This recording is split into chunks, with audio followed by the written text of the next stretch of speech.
Welcome to Easy Anatomy, and now I'm going to cover maxillary artery. Maxillary artery is one of the two terminal branches of external carotid. Maxillary artery. External carotid artery travels through parotid gland. Then inside the parotid gland is going to divide into two terminal branches. This one, the posterior one, is called superficial temporal. This one is called maxillary artery.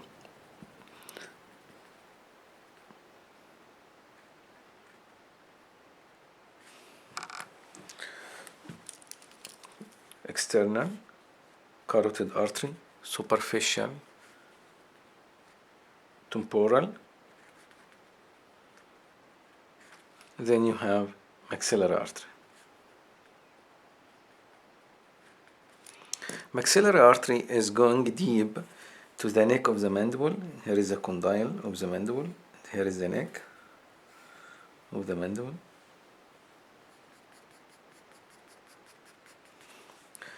And is going to be divided by lateral pterygoid muscle. Remember, lateral pterygoid muscle has upper head going to the articular disc, and the lower head is going to pterygoid fovea.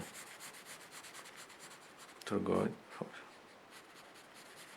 Okay, so you have upper and lower head.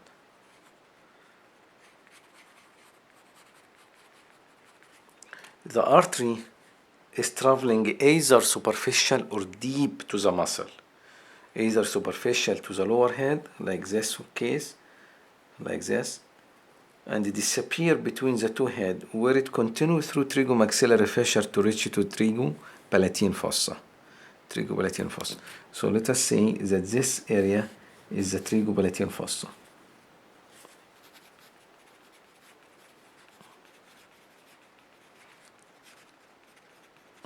Okay, so lateral pterygoid muscle divide the artery into three parts. The first part, this one, we call it first or mandibular portion.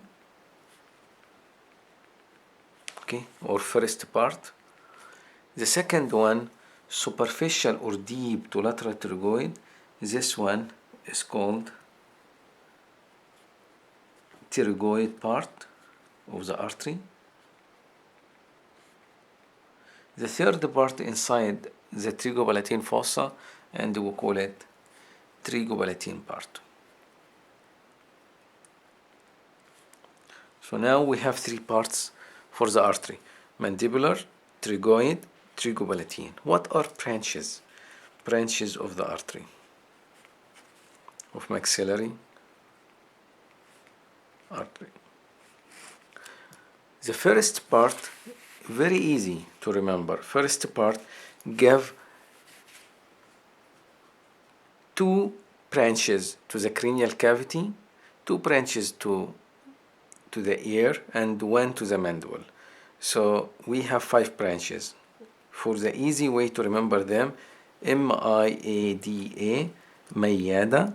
So M is middle meningeal, I inferior alveolar,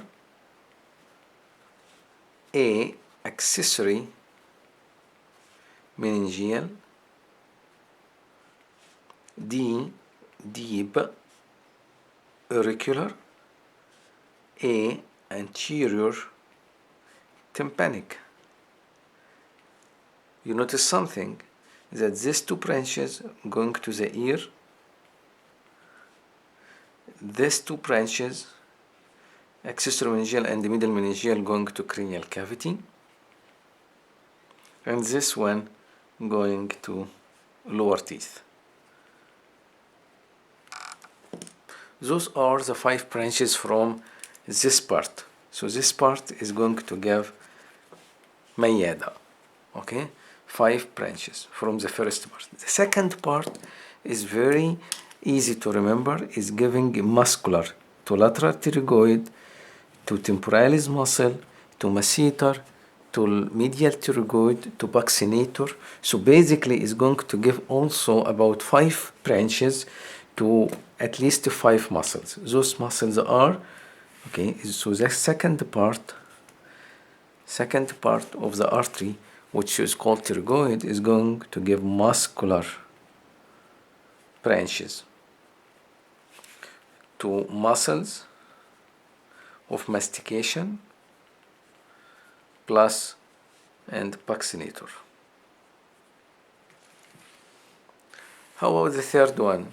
The third part inside this fossa, if you remember the name of the branches of maxillary nerve, exactly is going to give similar branch to maxillary nerve.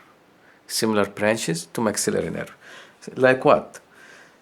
If you remember, is going to give superior alveolar to upper teeth, is going to give infraorbital, is going to give palatine arteries,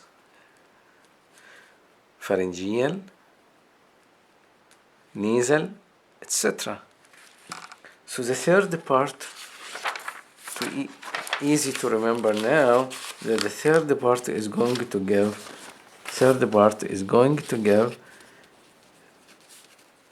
part of maxillary artery similar branches to those of maxillary nerve. It means that is going to give superior alveolar branches to upper teeth and the maxilla, is going to give palatine branches to palate, infraorbital branch to the orbit, is going to give pharyngeal to pharynx, artery of pterygoid canal to pharynx also, is going to give nasopalatine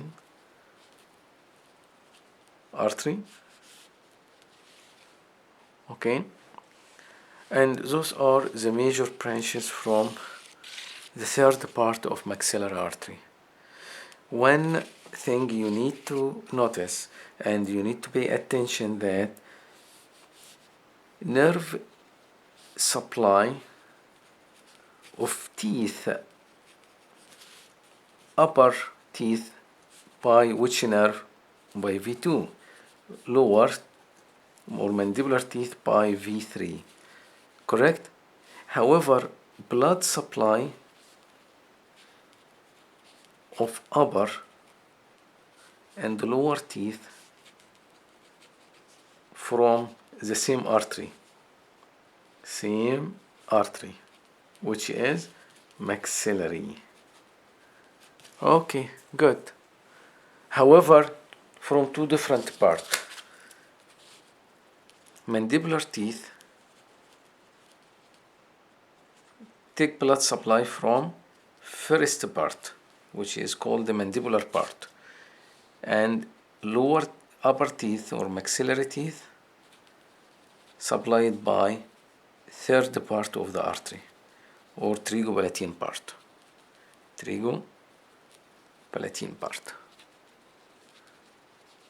Okay, so keep in mind that blood supply of teeth coming from maxillary artery. However, the upper teeth supplied by the third part or trigopalatine part, and in lower teeth by mandibular part of the artery. Nerve supply is known now, upper by V2, lower by V3. If something happen and there is bleeding coming from branches of maxillary artery, especially maxillary artery contribute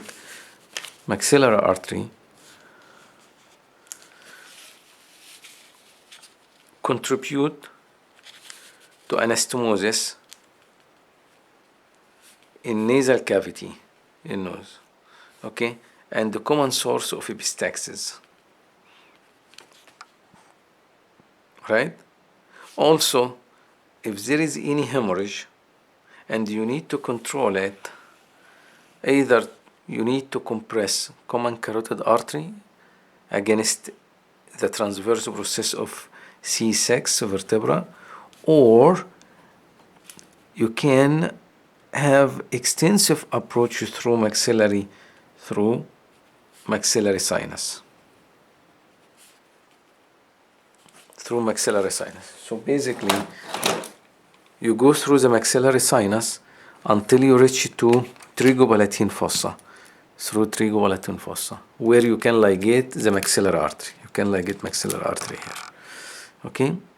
So keep in mind that maxillary artery is going to make anastomosis, extensive anastomosis with septal branch of facial, with ethmoidal branches from ophthalmic, and this anastomosis is a common source of bleeding, like what we call it epistaxis. Okay? Okay. So this is just a synopsis about maxillary artery and the major branches. Before I leave maxillary artery, I need to remind you with something. If I ask you, here is neck of the mandible. What are structure deep to the neck of mandible here? As I mentioned, this is superficial temporal, and the maxillary artery go deep to the neck of mandible. So if there is fracture in the neck of the mandible, you need to pay attention that we have two important structures deep here: maxillary artery and auriculotemporal nerve. And the importance of auriculotemporal nerve that it carries parasympathetic fibers to parotid gland. Okay. Before I leave maxillary artery also, I like to remind you that this is a maxillary artery, is going to send the branch which ascend to the cranial cavity through foramen spinosum. This is maxillary artery. This branch which ascends through foramen spinosum going to cranial cavity and then divide into anterior and posterior division is called the middle meningeal artery. Middle meningeal artery ascend between two roots for auriculotemporal nerve.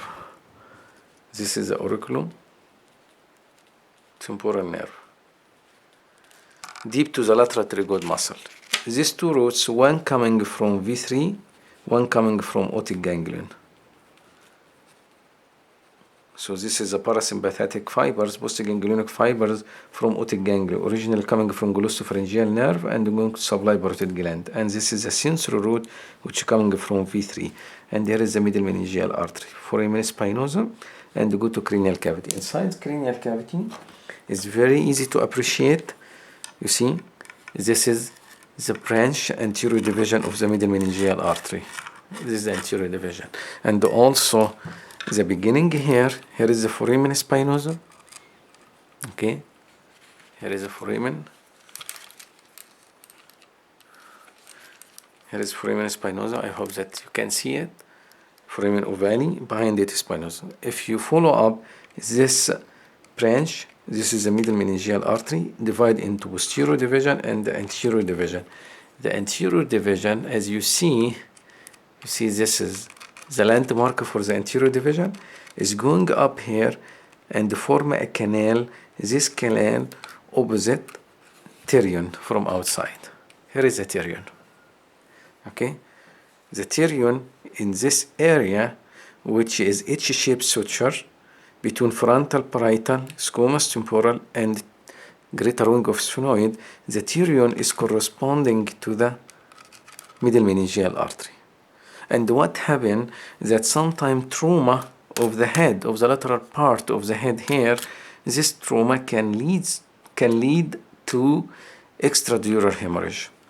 And unfortunately, sometimes this happen without any attention to the fact that patient can stay and act normal until this hematoma getting bigger and put pressure on the brain and lead to coma and is becoming life-threatening condition. So you need to pay attention to this fact. So this is middle meningeal artery, which is a branch of maxillary, branch from the mandibular portion of the maxillary artery. Okay? Thank you.